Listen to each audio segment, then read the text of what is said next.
Gente, hoje nós vamos começar uma série nova que vai durar 7 domingos, né? Esse ano o carnaval é em fevereiro, então ele vai durar até o final de fevereiro por conta do carnaval, então serão 7 reflexões. A série que eu começo hoje é o Evangelho na vida prática. É sobre isso que eu quero conversar com vocês aqui, sobre o Evangelho na vida prática. E eu pensei, como é que eu posso falar do Evangelho na prática, na vida concreta? Eu vou fazer essa reflexão a partir de 7 virtudes de uma espiritualidade autêntica. Então nós vamos, a cada domingo, virtude após virtude, pensar como que o Evangelho se torna prático na nossa vida. Por que eu vou falar sobre o Evangelho na vida prática? Porque existe uma espiritualidade que ela é bonita para fora, mas não muda e não transforma internamente uma pessoa.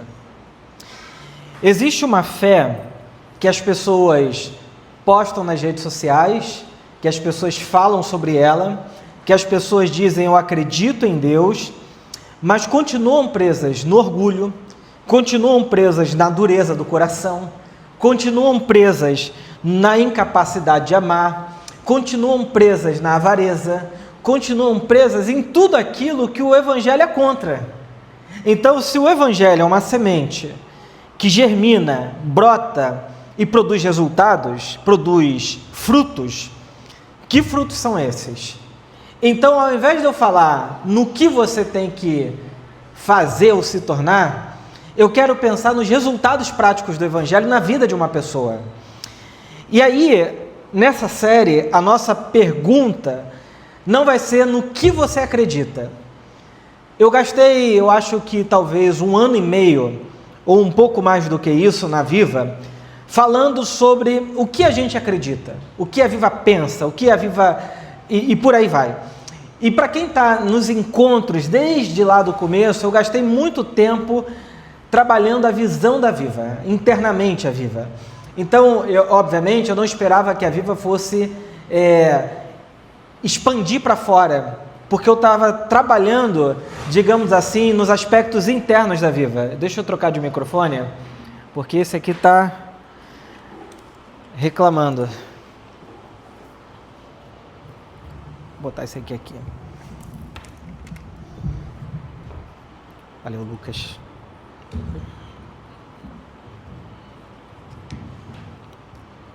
Pronto. Maravilha.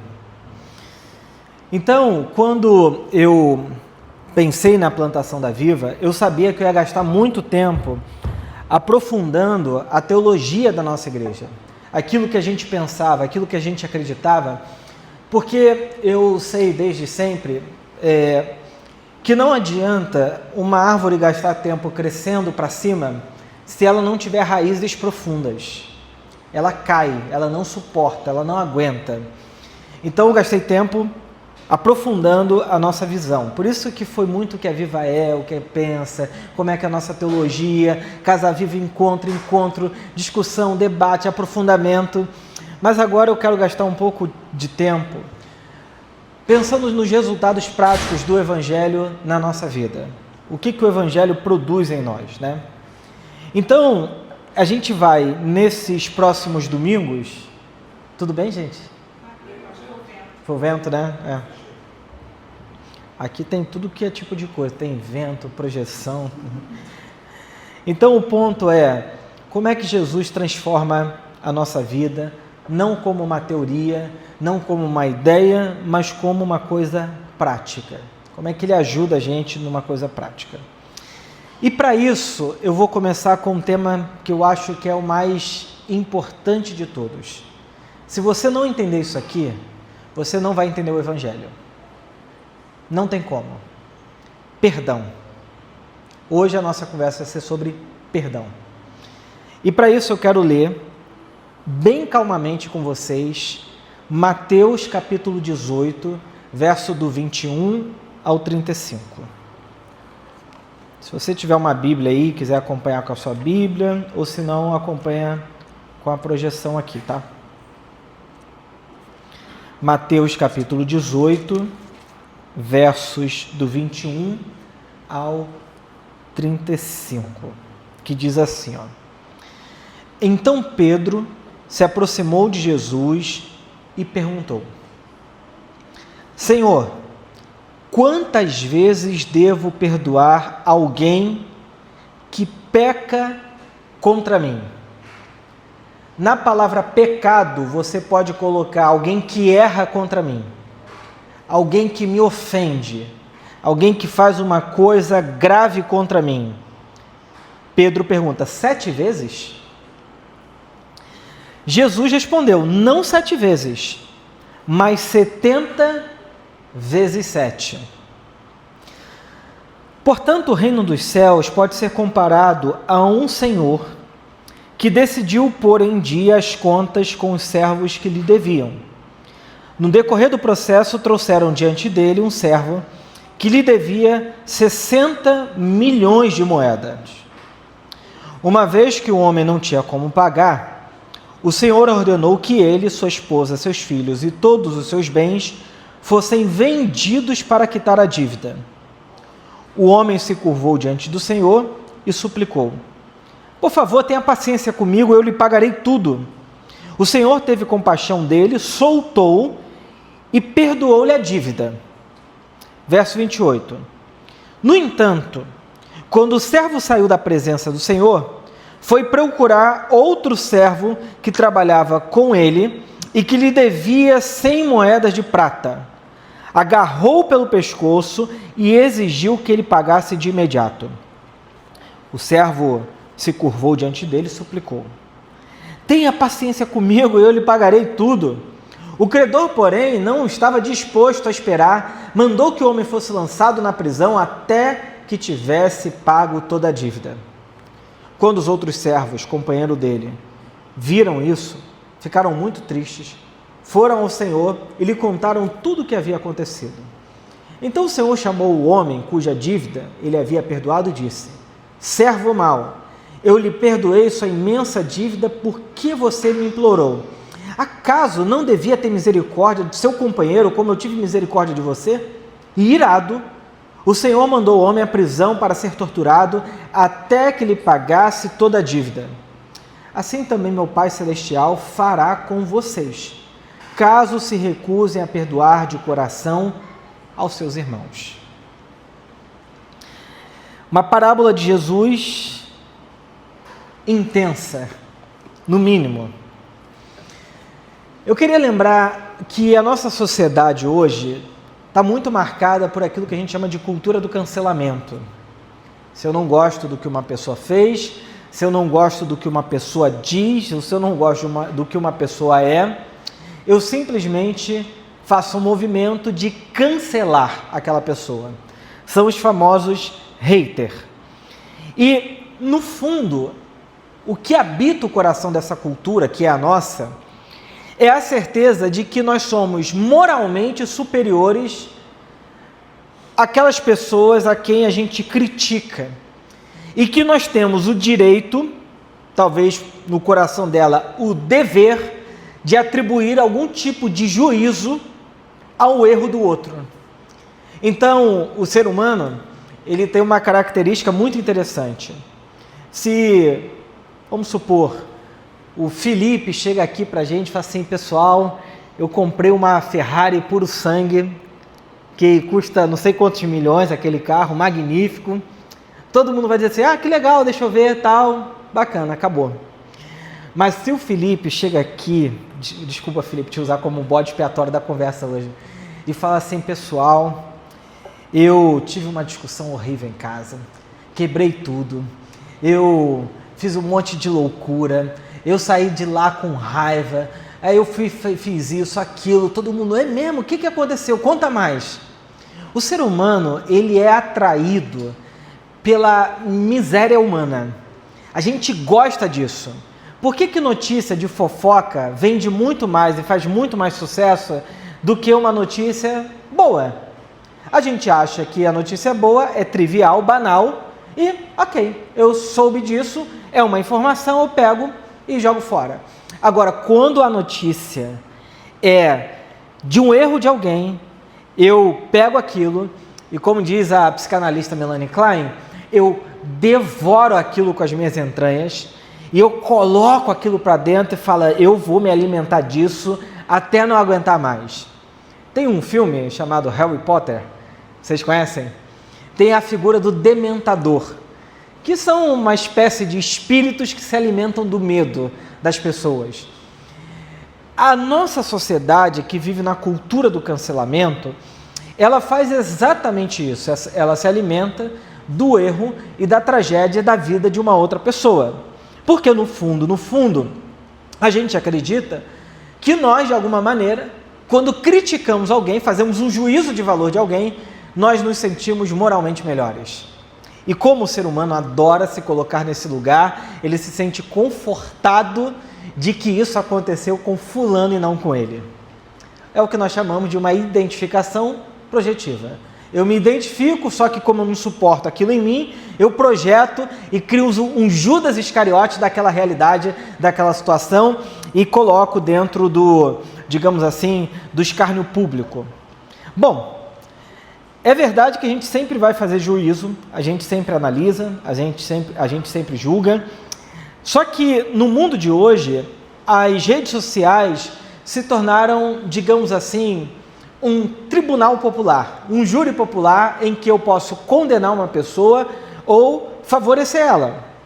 E isso vai criando, dentro do algoritmo das redes, bolhas em que eu só me alimento daquilo que fortalece aquilo que eu já acredito. Por exemplo, eu faço o exercício o tempo todo de seguir gente com qual eu não concordo de jeito nenhum. Também não vou ficar comentando, nem criticando, mas eu quero entender o outro ponto de vista, o outro lado, porque eu acho que isso me ajuda a sair de uma visão paranoica de mundo, né? Onde só um lado está certo e o outro está errado e ponto final. Então, mas as redes sociais fazem isso, né? Elas fortalecem aquilo que a gente acredita. Se eu não gostar, as pessoas fazem um boicote coletivo, cancela. Recentemente foi a Havaianas, coitada, porque daqui a pouco vai ser outra empresa e daqui a pouco vai ser outra, porque isso acontece o tempo todo na história da nossa sociedade, né? A grande questão que a gente vai precisar pensar aqui é que nessa cultura do cancelamento, nessa cultura de hater, nessa cultura do ódio, nessa cultura em que eu me alimento da miserabilidade, da miséria humana, a pergunta é, nós que seguimos a Jesus, qual é o nosso caminho diante disso? A pergunta que Pedro está fazendo de Jesus é, o que eu devo fazer com quem erra? O que eu devo fazer com quem cometeu um pecado, um erro? Até quando eu devo perdoar essa pessoa? E aí Jesus está lembrando a gente de que nós podemos contrair dívidas impagáveis, não apenas com Deus, mas com quem a gente se relaciona, com quem a gente convive, com quem a gente ama. A solução que Jesus oferece é criar uma sociedade não de devedores, mas de perdão. Alguém já disse, né? Que se aquele que peca, ele tem que arrancar o olho, né? Como Jesus fala, se o seu olho te faz pecar, a gente vai construir uma sociedade de cegos. Se a tua mão te faz errar, a gente vai construir uma sociedade de manetas, de gente que arranca a mão. E tem gente que acha que é para levar a sério isso, né? Se o teu olho te faz pecar, arranca e joga fora. Na realidade, o que Jesus está propondo é, se você quer viver de maneira tão rígida e tão religiosa, em que todo erro tem que ser eliminado, no final das contas, você está morto. Você vai se mutilando, tirando partes suas, e daqui a pouco você deixa de existir. O caminho de Jesus sempre foi o perdão. Tanto é que para as pessoas que pecaram com a mão, ele não falou arranca, ele falou perdoa. Então o caminho de Jesus sempre é o perdão. Agora, a gente vai precisar entender o que é perdão aqui, e eu vou, durante esses minutos que faltam aqui, responder o que é perdão em 3 passos. Primeiro, o que não é perdão. Segundo, o que é perdão? E terceiro, por que a gente tem que perdoar? O que não é perdão? perdão não é justiça. Essa é uma coisa que muita gente confunde, porque acredita que o perdão é uma reparação justa. A justiça, ela é inferior ao perdão. O perdão está acima da justiça. Justiça, na nossa cultura, facilmente vira vingança. Uma pessoa errou, então eu vou fazer justiça com as minhas próprias mãos. Eu vou lá e eu vou me vingar. Ela não está falando de justiça, ela está falando de vingança, ok? O perdão é alguma coisa que está acima da justiça. Justiça é eu dar ao outro o que ele merece, aquilo que é justo. Então, no Antigo Testamento, existe uma lei de justiça. Olho por olho, dente por dente. Essa é uma lei de talião que repara uma sociedade que vive a partir da vingança. O que é olho por olho, dente por dente? O Mazinho fica com raiva de mim e vai lá e fura o pneu do meu carro. Pega uma faca e vapo no pneu do carro e rasga o meu pneu. Olho por olho, dente por dente, é eu pegar uma faca e furar o pneu dele. Olho por olho, dente por dente. Proporcionalidade. O que não é olho por olho, dente por dente? É injustiça. É eu pegar uma faca, rasgar a pintura do carro, arranhar a pintura, furar o pneu, quebrar o vidro. O que eu estou fazendo? Sendo desproporcional naquilo que eu recebi. Justiça é equilibrar a sociedade. É eu ajustar um mundo que é desigual ou tende à desigualdade. O perdão é para quem contraiu dívidas impagáveis. Vou dar um exemplo concreto. Imagina que você criou uma sociedade, uma empresa, com uma pessoa que você gosta muito, com uma pessoa que você ama, com uma pessoa que é um amigo, uma amiga, alguém que você realmente tenha muito apreço. E aí passam-se 5 anos daquela empresa e você descobre que essa pessoa que você ama muito estava te roubando. Todo mês tirava uma grana forte da conta, você não percebeu, ela estava de armação lá com a contabilidade, com o contador, e você descobre que perde muito dinheiro e que aquela pessoa estava te roubando e cometendo um crime contra você. Você então diz, olha, eu não posso aceitar essa situação. Você procura um advogado, vai procurar a justiça, e aí você recebe uma sentença favorável, porque tem todas as provas de que aquela pessoa te roubou, e ela vai ter que te restituir, devolver, reparar aquilo que ela fez com você.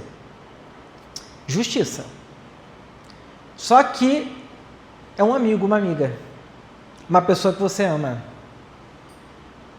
Como é que você resolve a ofensa moral? O juiz não pode bater o martelo e falar assim, olha, vocês têm que conversar, se perdoar, se abraçar. Ele não pode fazer isso. A justiça repara o dano. O perdão repara aquela dívida que é impagável. Que é o sentimento. É você ficar com agravo dentro do seu coração, olhando para aquela pessoa que te fez não só um dano financeiro, mas um dano da relação. E isso dói. Para esse tipo de dívida, perdão. Eu quero que você entenda o seguinte, a justiça foi feita, mas existe uma coisa que está acima da justiça, que é o perdão, que a justiça não resolve esse problema. E para quem contraiu dívidas impagáveis, só o perdão para reparar. Então, perdão é alguma coisa que está acima da justiça, ok? Aí a gente vai para a segunda questão, então, o que é perdão? E aqui que acontece um problema muito grave na cabeça de muita gente. Primeiro, o perdão é uma atitude teológica. Deus é perdoador. Deus nos criou num mundo de graça e de perdão. A gente lê o texto de Gênesis e imagina que quando o primeiro casal vai lá, come a árvore do conhecimento do bem e do mal, Deus está sentado lá na sua poltrona numa tarde de domingo e falar assim, meu Deus, o que aconteceu? Deus falando de Deus, né? O que aconteceu? O que eu fiz? Como é que eu deixei isso acontecer? Não. A Bíblia diz em 1 Pedro 1, 19 e 20, o seguinte, que pelo precioso sangue de Cristo, como de um cordeiro sem mancha, sem defeito, conhecido antes da criação do mundo e revelado nesses últimos tempos em favor de vocês.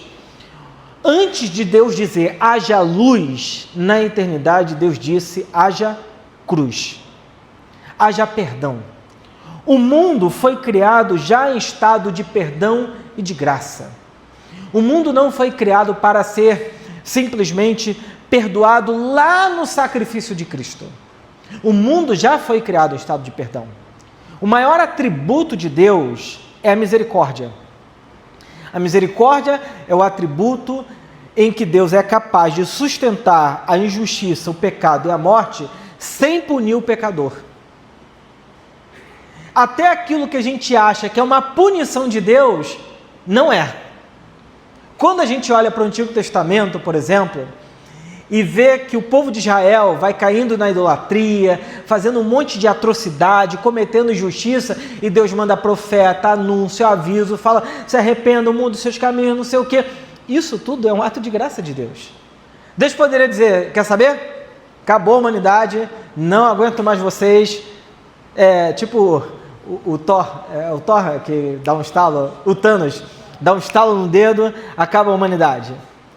Bom, Deus poderia fazer isso, Ele é Deus, Ele tem todo o poder, Ele poderia criar uma raça humana, sei lá, em outro planeta, muito longe daqui, se é que não existe, não sei, mas até onde se sabe não existe ainda, né? Então Deus pode fazer qualquer coisa, e mesmo assim, Deus é alguém, é um ser que, pelo seu ato perdoador, Ele sustenta a humanidade, Ele sustenta o mundo do jeito que o mundo é. Então, a graça e o perdão de Deus vem antes da criação. Isso é para você entender que a base do nosso perdão não dá para ser a nossa própria consciência. A base do nosso perdão, ela vem de uma realidade superior à nossa, que é de Deus. Deus me perdoou, portanto, devo perdoar. Se a gente vive uma lógica de mundo cética, simplesmente darwinista, onde o maior, o mais forte, o mais bem adaptado, sempre vai ganhar sobre o mais fraco, sobre aquele que pior se adapta à realidade, é um mundo em que a gente vive no estado de natureza e de selva. Por que a gente pensa que o perdão é um valor? Porque nós entendemos que Deus nos perdoou. Olhando para o que Deus faz por nós, eu olho para o meu próximo e devolvo o mesmo. Só que se no meu sistema de mundo não há Deus, não há perdão, não há uma lógica que sustente a minha lógica de perdão, automaticamente eu não tenho a quem perdoar. Ou por que perdoar? Essa é uma grande questão na filosofia moral, que muitas das vezes entra em muita complicação quando a gente fala de atributos ou de questões que estão acima da realidade. Por exemplo, por que eu acredito em direitos humanos? Por que o ser humano é um ser digno de preocupação moral, como a gente fala na filosofia moral? Por que eu não posso simplesmente pegar uma arma e matar uma pessoa? Por que ela tem o direito de existir? Numa lógica de mundo sem Deus, é a lei do mais forte. Numa lógica em que Deus existe, eu devo isso porque o ser humano é a imagem e semelhança do Criador. Se eu não tenho essa referência, o que me faz olhar para o meu próximo de uma maneira que eu lhe atribua dignidade? Por que ele é digno de alguma coisa? Inclusive, por que ele é digno de viver? Por que ele é digno de estar vivo, de existir? O que faz eu falar, ok, eu não posso fazer escravidão porque ele é um ser humano, ele é a imagem de Deus. Isso é porque eu sou cristão. Mas se eu não sou cristão, tudo é resultado de uma lógica de evolucionista? Qual é a minha referência moral? Por quê que eu devo a alguém dignidade? Não tem. Por que eu devo a alguém perdão? Não tem. A lógica de Jesus é essa. Deus te perdoou de uma dívida impagável. Na parábola, tem um servo que deve 1 bilhão. Ele vai lá e fala, não tem como pagar. Ok, eu vou perdoar sua dívida. Aí esse cara que é perdoado, olha para o seu próximo que lhe deve 100 reais e fala assim, eu não vou pagar não, você vai ter que pagar até o último centavo. É a nossa sociedade, em que eu sou perdoado por Deus, mas eu não ofereço perdão ao meu próximo. Eu ofereço vingança, eu ofereço justiça, mas não perdão. E aqui está uma questão muito bonita do Evangelho. Eu não sei se você já reparou, mas a Bíblia não nos manda cobrar um pedido de perdão do outro, mas a oferecer perdão. A Bíblia não ensina para a gente ir lá na outra pessoa, como eu já vi muitas vezes, especialmente na igreja, em que a pessoa diz assim, olha, eu fiquei muito chateado com você e eu acho que você tem que me pedir perdão. A Bíblia não ensina esse tipo de coisa. Isso é moralismo. Porque eu estou julgando que o outro me deve alguma coisa. A Bíblia e o Evangelho ensina que o perdão é uma coisa que eu ofereço ao meu ofensor. Mas eu nunca vou exigir que ele me peça perdão. Perdoa as nossas dívidas assim como nós perdoamos aos nossos devedores ou ofensores. Perdão é sempre uma decisão do ofendido e nunca do ofensor. Quem está ofendido que deve perdoar. Aquela pessoa que foi o ofensor, ela pode simplesmente nunca voltar para pedir perdão, inclusive ela pode nem estar viva mais. O perdão é difícil porque eu que estou com a minha ofensa, chateado, com raiva, triste, devo oferecer uma coisa para alguém que não merece. Ou, como a gente fala, que não fez por merecer. Minha mãe falava isso. Você não vai ganhar porque não fez por merecer. Eu falei, você é uma moralista horrível. O Caio Fábio, ele tem um texto maravilhoso sobre perdão, e ele diz assim, olha, quando eu não perdoo, não é o meu próximo quem perde alguma coisa, mas sou eu quem fico órfão de Deus em mim mesmo, visto que retenho contra o meu próximo aquilo que eu recebi de graça, perdão. Se você não perdoa, você vai cair em um desses dois lugares. Quem não perdoa pode cair no ressentimento e na mágoa e viver no banco do sofrimento, dizendo, ó vidas, ó céu, ó terra, e eu não saio desse lugar de magoado, de ressentido, enquanto a pessoa não voltar aqui e me pagar até a última dívida do que me fez. Isso é o ressentimento, é o magoado.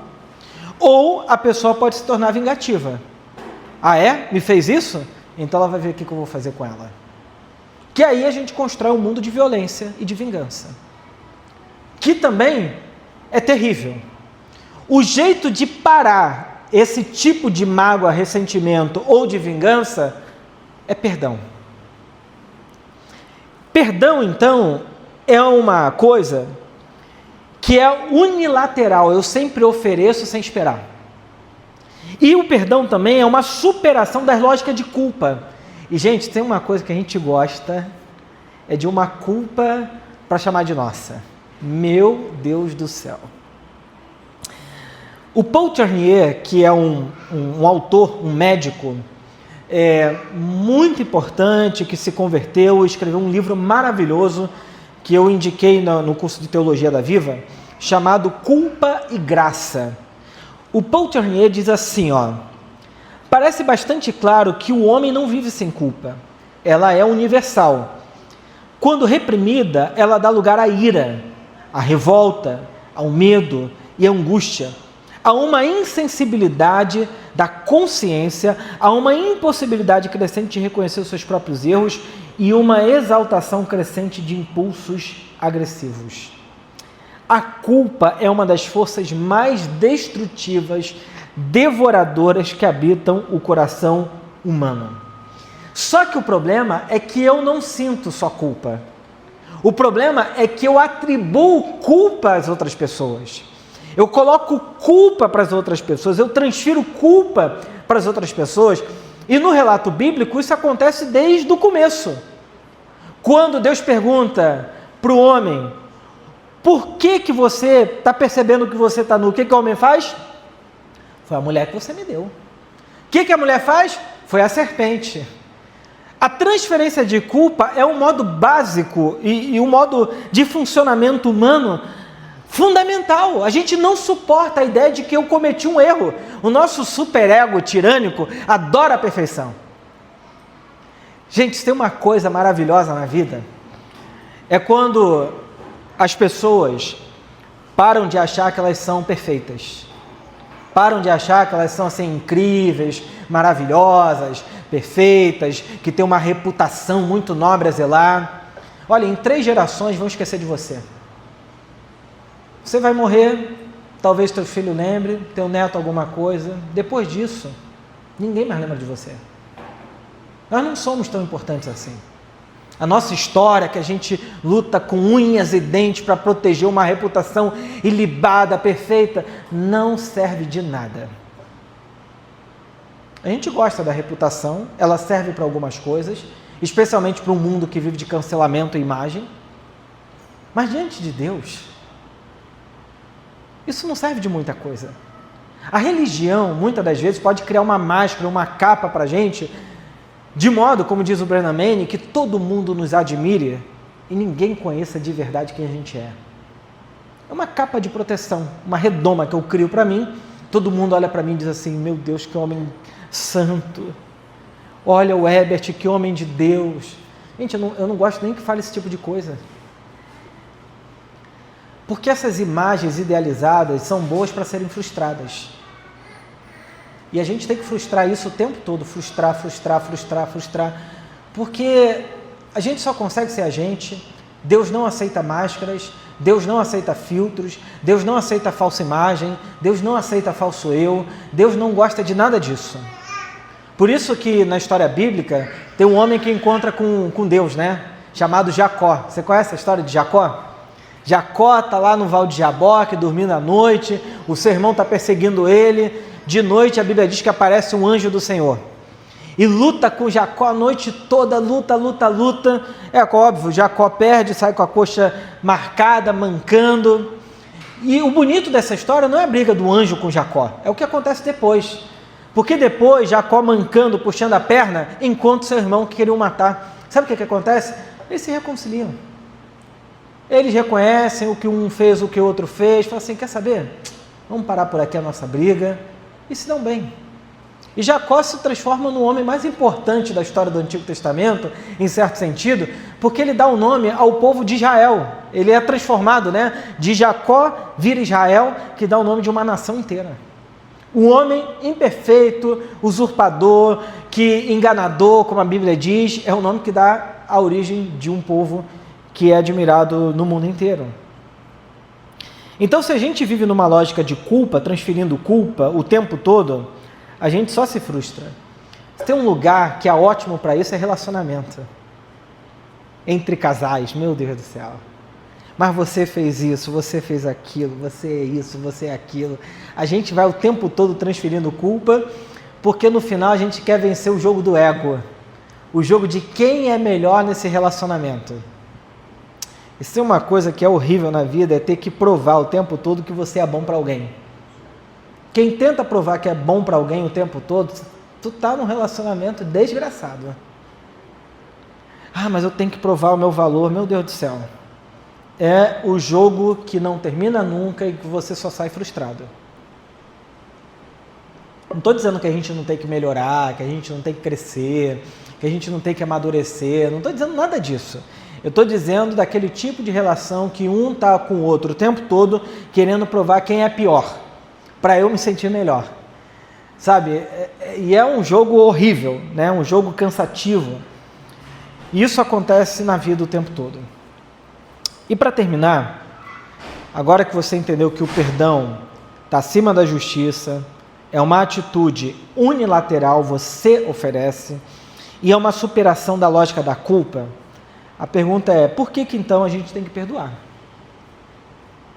Eu já dei algumas respostas, mas eu acho que a coisa mais bonita do Evangelho é como Jesus diz no verso, deixa eu achar o verso aqui.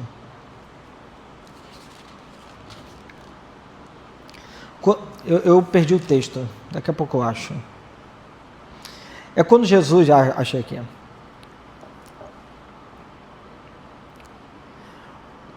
Quando Jesus fala assim, Pedro pergunta, quantas vezes tem que perdoar? 7 vezes? Jesus respondeu, não, 7 vezes, mas 70 vezes 7. Tem uma outra passagem que Jesus fala, no mesmo dia. Só que a gente pode pegar um caderninho, pegar um lápis, falar assim, fulano errou contra mim 1 vez hoje, 2 vezes, 3 vezes, 4 vezes. Óbvio que não dá para você, num dia, errar tanto assim. Não dá. A lógica de Jesus não é a quantidade. A lógica de Jesus é a qualidade do perdão que se oferece. 70 vezes 7 é você perdoar por inteiro, completamente, sem deixar uma gota de mágoa, ressentimento, ódio, vingança dentro do seu coração. É difícil isso, né? Falar aqui, maravilha. Na hora de fazer, você fala, tudo bem, eu te perdoei. Mas aí acabou. Mas e aquele dia? Mas e aquilo que você falou? Mais. E você fica nesse estado de alma, de angústia horrível. Por isso que o verso 34 diz que quem não perdoa, o verso 34 diz assim, foi entregue aos torturadores até que pagasse tudo o que devia. Tem gente que acha que os torturadores aqui é o diabo, os demônios que ficam ali com o tridente perturbando, ou quando a pessoa for para o inferno. Mas isso aqui é uma expressão profundamente humana. Você já ficou ofendido com o que alguém fez? Não conseguiu perdoar? O que aquilo fica na sua cabeça? Rodando. E o que isso vira? Uma tortura de alma. Você fica revivendo a cena, relembrando as palavras, relembrando os momentos, relembrando o que aconteceu. Se você for um pouco mais obsessivo, né? Você vai fazer o seguinte, vai sair contando para todo mundo o que você fez. Olha, eu fiz isso, está acontecendo isso. Porque o obsessivo pega aquilo e bota para o outro se responsabilizar. Ou se você for um pouco obsessivo, um pouco mais sofisticado, você introjeta aquilo e fica com aquilo rodando dentro de você e fica pensando como é que eu vou me perdoar disso agora, o que eu vou fazer, agora que eu errei, todo mundo está vendo, aí começa a se sentir exposto, o narcisismo da pessoa grita, ela fica angustiada, porque ela acha que alguém tem o poder de perdoar ela de alguma coisa. O que o Evangelho nos ensina é que eu ofereço o perdão não para o outro, para mim. Quando eu perdoo, eu estou tirando de dentro de mim toda a tortura que eu carrego dentro da minha alma. Por isso, que talvez você está aqui hoje ouvindo essa reflexão e você talvez carrega dentro de você culpa, ofensa. Tem gente que carrega a culpa de pai, mãe, do ex-marido, da ex-esposa, do ex-namorado, ex-sogra, ex-tudo, e fica, meu Deus, aquela pessoa ainda não pagou por aquilo, aí você fica acompanhando a vida da pessoa, esperando, agora fulano vai errar. E quando errar, todo mundo vai ver quem ela é de verdade, todo mundo vai ver o que ele é de verdade, porque no fundo, a gente gosta dessas jaulas emocionais que só prende a nossa vida e que só pode ser aberto isso quando a gente de fato diz, acabou, perdão. Eu estou oferecendo perdão porque eu não quero viver uma vida trancada nessa prisão com torturadores que me causam angústia, rancor, ressentimento, E só o perdão pode nos libertar disso. Só quando eu sou capaz de perdoar e dizer, acabou. Eu não vou mais criar um tribunal na minha cabeça para acusar aquela pessoa, ou eu não vou mais criar um tribunal na minha cabeça para ficar me acusando a vida toda daquilo que eu fiz há 47 anos atrás. Não vou. Eu vou viver pacificado, entendendo que eu sou alguém perdoado. Cristo me perdoou de todos os meus pecados. E só Ele pode fazer isso pela gente. Agora, talvez você tenha perdoado, mas está traumatizado com aquilo. Alguém já disse que o passado é um excelente professor, mas um péssimo guia. Eu desconfio dessa frase porque eu acho que o passado nunca é passado dentro de nós. Tudo é presente dentro de nós. A não ser que a gente tenha lidado com aquilo de maneira a elaborar aquilo, mas as coisas não passam, o tempo não é real. O tempo é uma ficção que a gente cria para lidar com a vida, né? Agora virada de ano, ano novo, esse ano vai ser melhor do que ano passado. Isso tudo é uma ficção que a gente cria na cabeça, porque por isso que eu prefiro o Santo Agostinho, que diz que só existe o eterno agora. O passado, ele não existe mais. O futuro também não existe. Santo Agostinho diz que a gente vive num eterno agora. Mas existe no eterno agora aquilo que do passado está no presente. E existe aquilo que do excesso do futuro está no presente. Mas é tudo um eterno agora. Então, se você está nesse passado angustiado, você só será perdoado se você conseguir também se perdoar. Porque tem gente que não se perdoa. Tem gente que não se desculpa. Tem gente que não olha para si com misericórdia. E geralmente são aquelas pessoas que para fora são amorosas, perdoadoras, aceitam tudo, mas para si mesmo, não. Porque eu sou terrível, eu sou péssimo, como é que eu vou aceitar que eu posso ser perdoado? Então 70 vezes 7 tem que ser para tudo. Para fora, para dentro, para o próximo, para aquele que nem existe mais, mas que existe dentro da gente, que a gente não perdoa. E é um caminho tão difícil, gente, tão sério esse negócio, que eu estou falando aqui, e obviamente eu estou falando uma exposição bíblica, mas viver isso aqui na prática é difícil demais. Você olhar para a sua própria história com misericórdia é difícil. Você olhar para o outro com misericórdia também é difícil. Então, é um caminho difícil, mas não perdoar é a pior coisa que a gente pode fazer com a gente. Porque a gente vai viver trancado dentro de um lugar de dor e sofrimento e a nossa vida vai ficar paralisada ali.